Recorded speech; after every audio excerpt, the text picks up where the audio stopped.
Hello guys, अगर आप लोग को मेरे वीडियोस पसंद आ तो मेरे वीडियोस को लाइक कर दीजिए, शेयर कर दीजिए, मेरे चैनल को सब्सक्राइब कर दीजिए। और वारियर सुप्रीम के पिछले एपिसोड की एंड में हमने देखा था कि ये डुओ बाइसा और ईजियन के बीच में एंगेजमेंट के बारे में बात कर रहा होता है। अब हम प्रेजेंट में थे, तब ये डुओ बोल रहा होता है एक्चुअली मैं भी पास में उस ईजियन को शादी करना चाहता था, तो इसलिए मैंने भी एक प्रपोजल भेजा और ईजियन ने मेरे शादी का प्रपोजल का सीधा रिएक्ट मार लिया था। और सायरिंग, तुझे भी इतना ज्यादा ओवर एक्शन करने की कोई भी जरूरत नहीं, क्योंकि मुझे भी अच्छी तरह से पता है कि तुम भी उस ईजियन के साथ शादी करना चाहते थे, तो इसलिए तुम भी एक प्रपोजल भेज चुके थे और वो ईजियन ने उस प्रपोजल को भी पूरी तरह से रिजेक्ट मार लिया था। और अब देखो भाई, ये कमीना बैसा हम दोनों की क्रश को हमसे पूरी तरह से छीन लिया और ये लोग ये बात करिए जा रहे होते हैं। तभी हम ईजियन की तरफ देखते, वो शर्माते बाइसा से बोल रहे होते हैं, बाइसा तुम्हें मेरे फादर की बातों पर ध्यान देने की कोई भी जरूरत नहीं, क्योंकि मेरा फादर काफी ज्यादा बूढ़ा हो चुका है, तो इसलिए वो पूरी तरह से साड़ी आ चुका है और वो क्या क्या बात कर रहा है उसका भी पता नहीं चल रहा। ये देखने के बाद बाइसा बोल रहा होता है कि ईजियन तुम्हें इतना भी ज्यादा शर्माने की कोई भी जरूरत नहीं, क्योंकि मुझे तुम्हारे फादर के बारे में अच्छी तरह से पता है, क्योंकि हम दोनों काफी दिन के बाद मिल रहे हैं, तो इसलिए वो सिर्फ मेरे साथ मजाक कर रहे हैं, तो इसलिए मैं भी तुम्हारे फादर की बातों को इतना ज्यादा सीरियसली नहीं लूंगा। और ये सुनने के बाद ईजियन थोड़ा सैड हो जाते हैं। इसके बाद वो अपने मन ही मन सोचने लगते, ऐसा लग रहा है ये बाइसा को सच में मुझे शादी करने का कोई भी इंटेंशन नहीं था। और तभी हम देखते हैं वहां पर 3 बंदे आ जाते हैं, आने के तुरंत बाद उनमें से एक बंदा वहां पर सारे गार्ड्स को पूरी तरह से ढकेल के नीचे गिरा देते थे। और तभी हम देखते हैं वो तीनों बंदे में से मिडिल वाला बंदे का नाम डू रूहे होता है और वो पिज्जा एम्पायर का प्राइम मिनिस्टर का बेटा होता है। और तब उसके बाजू वाला एक बंदा बोला होता है, तुम लोगों की हिम्मत भी कैसे हुई, यहाँ पर और कोई नहीं बल्कि प्राइम मिनिस्टर का बेटा आया, तो इसीलिए तुम सारे लोगों को यहाँ पर घुटने पर आना चाहिए। पर तुम लोगों ने हमारे यंग मास्टर को रोकने की पूरी कोशिश की। नॉर्मली तुम जैसे लोगों को मैं जान से ही मार डालता, और हमारे यंग मास्टर यहाँ पर अपना होने वाले बीपी को देखने के लिए आया, तो इसलिए मैं भी तुम लोगों को माफ कर रहा हूँ, तो इसलिए दफा जैसे। और ये देखने के बाद ईजियन को काफी ज्यादा गुस्सा आते हैं, इसके वजह से चिल्लाने लगते हैं, तुम लोग की हिम्मत भी कैसे हुई हमारे घर के यहाँ पर आकर हमारे गार्ड्स को पूरी तरह से चोट पहुंचाने की। तुम लोगों को सच में ऐसा लगता है हमारी ये फैमिली इतना कमजोर हो चुका है कि कोई भी बंदा यहाँ पर आएगा, आने तुरंत बाद हम सारे लोगों को बुली करना चालू करें। ये देखने के बाद डूरू है बोलने लगता है कि ईजियन आए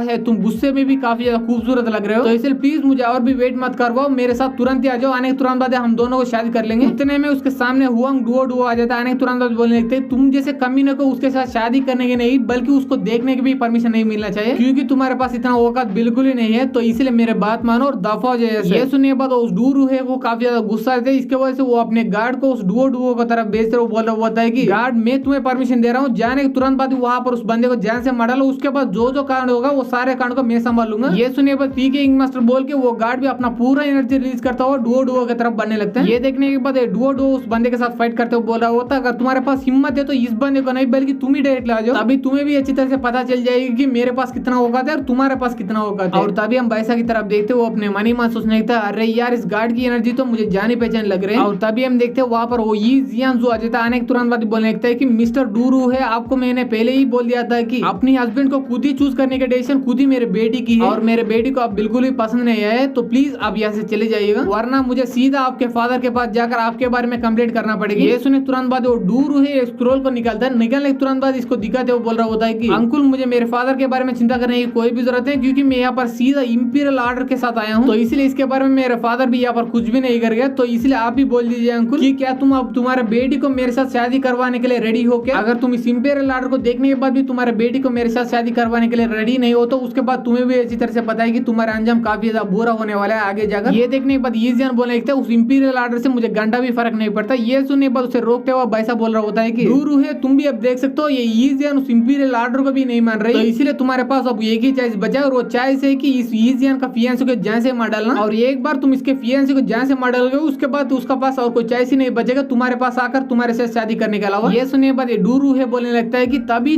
तो ये ईजियन मेरे साथ शादी करने के लिए इतना ज्यादा इनकार कर रही है, और ये इन्फॉर्मेशन मुझे देने के लिए काफी ज्यादा शुक्रिया बच्चे, इसके लिए तुझे एक बढ़िया सा रिवार्ड मिलेगी, अगर तुम्हें इससे भी बड़ा रिवार्ड चाहिए तो मुझे एक और इन्फॉर्मेशन दो, उस ईजियन का फियांसे कहाँ पर छुपा पड़ा है, अगर उसके बारे में तुम मुझे इन्फॉर्मेशन दोगे तो उसके बाद मैं तुरंत ही वहां पर जाकर उस फियांसे को जान से मार डाल के फिर से यहाँ पर आता हूँ। ये सुने तुरंत बाद बाइस अपना पूरा एनर्जी बाहर रिलीज करते हुए बोल रहा होता है वो फियांसे और कोई नहीं बल्कि मैं हूँ, तो इसलिए तू अपना बाप का दूध पिया तो आकर मुझे छू के दिखाओ, मारना है तो। ये सुने तुरंत बाद हंसते हुए डूरू है बोलने लगता है कि बच्चे तुम अच्छा मजाक कर लेते हो, एक्चुअली क्या तुम्हें पता है कि तुम्हारे मजाक को मैं 1 सेकंड के लिए सच मान चुका था, अब ऐसा मजाक करना बंद करो, मुझे सच बताओ उसका फियांसे कहाँ पर है। ये सुनने बाद बाइसा बोलने लगता है, नहीं मैं तुमसे कोई भी मजाक नहीं कर रहा हूँ, मैं तुमसे सच ही बोल रहा हूँ, और तुम्हें मेरे बातों पर यकीन नहीं हो तो उसके बाद तुम ईजियन से पूछ लो इसके बारे में। ये सारे बात सुनने बाद ईजियन थोड़ा शर्माते बोल रहे होते हैं कि वो असल में मैं और ऐसा मैं करते शर्माते वो ईजियन को देखकर इस बंदे का दिल पूरी तरह से टूट जाते हैं। इसके तुरंत बाद उस डूरू है वो काफी ज्यादा गुस्सा आते हैं, इसके वजह से अपने दोनों गार्ड्स को ऑर्डर देने लगता है, जाओ नहीं तुरंत बाद उस बंदे को जान से मार डाल के हो। ये सुनने बाद फिर से ठीक है किंग मास्टर बोल के ये दोनों गार्ड्स बाइसा की तरफ बने थे काफी तेज से। ये देखने के बाद बाइसा बोल रहा होता है आजा आजा मैं भी देखना चाहता हूँ यहाँ पर किस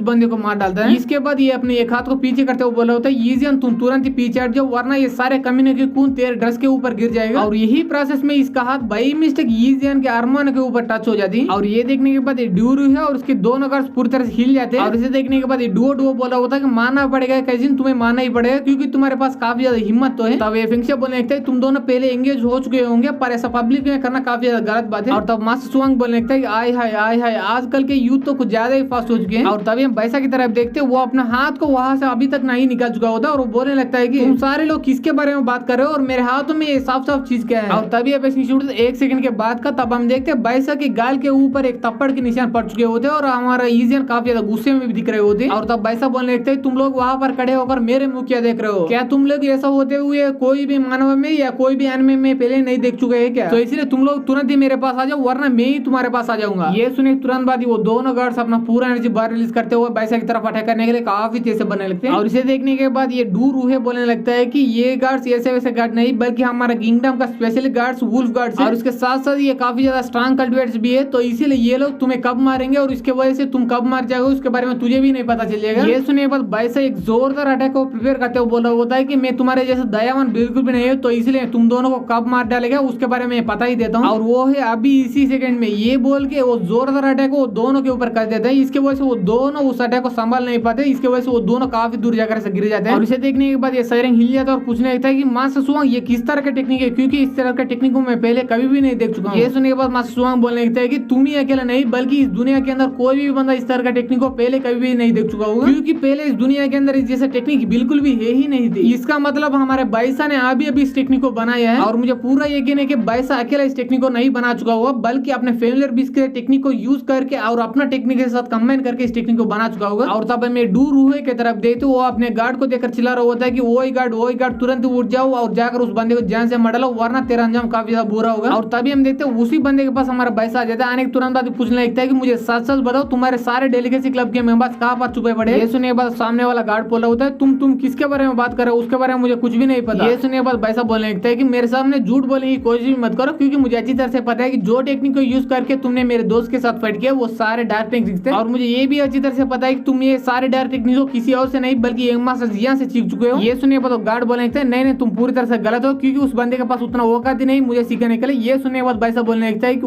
ओके तुम ऑलरेडी एडमिट कर चुके हो कि तुम्हें डार्क टेक्निक आता है और मुझे अच्छी तरह से पता है कि तुम और कोई सीखा नहीं बल्कि बाओ जियान का ही डिसेबल होगा। ये सुनने के बाद वो बंदे पूरी तरह से फट जाती है, इसके वजह से वो चिल्लाने लगते हैं नहीं मैं पहले गलत था और मुझे कोई भी डार्क टेक्निक नहीं आता और उसके साथ साथ ही मुझे बाओ जियान नाम का कोई भी बंदा नहीं पता। ये सुनिए तुरंत बैसा उसे छोड़ देता है। छोड़ने के बाद बोल रहा होता है कि गार्ड तुम्हें इतना भी ज्यादा ओवर एक्शन करने की कोई भी जरूरत है क्योंकि मुझे ऑलमोस्ट कंफर्म हो चुका है तुम उसी बंदे का स्टूडेंट हो। इसके बाद ये फेंगशिया से बोलने लगता है फेंगशिया मुझे बिल्कुल ही नहीं पता इस बंदे के ऊपर तुम कौन सा इंटरोगेशन मेथड को यूज करोगे और मुझे 1 घंटे के अंदर इस बंदे से सारा सच्चाई चाहिए। ये सुनने के बाद फेंगशिया से बोलने लगता है बैसा तुझे इसके बारे में चिंता करने की कोई भी जरूरत नहीं क्योंकि मेरे इंटरोगेशन मेथड से 1 घंटा भी नहीं लगेगा बल्कि आधे घंटे के अंदर ये बंदा सारा सच्चाई उगल लेगा। ये बोलने के तुरंत बाद हमारे एपिसोड यही पर खत्म हो जाती है। अगर आप लोग को ये एपिसोड पसंद आए तो एपिसोड को लाइक कर दीजिए, शेयर कर दीजिए, मेरे चैनल को सब्सक्राइब कर दीजिए। Thanks for watching guys.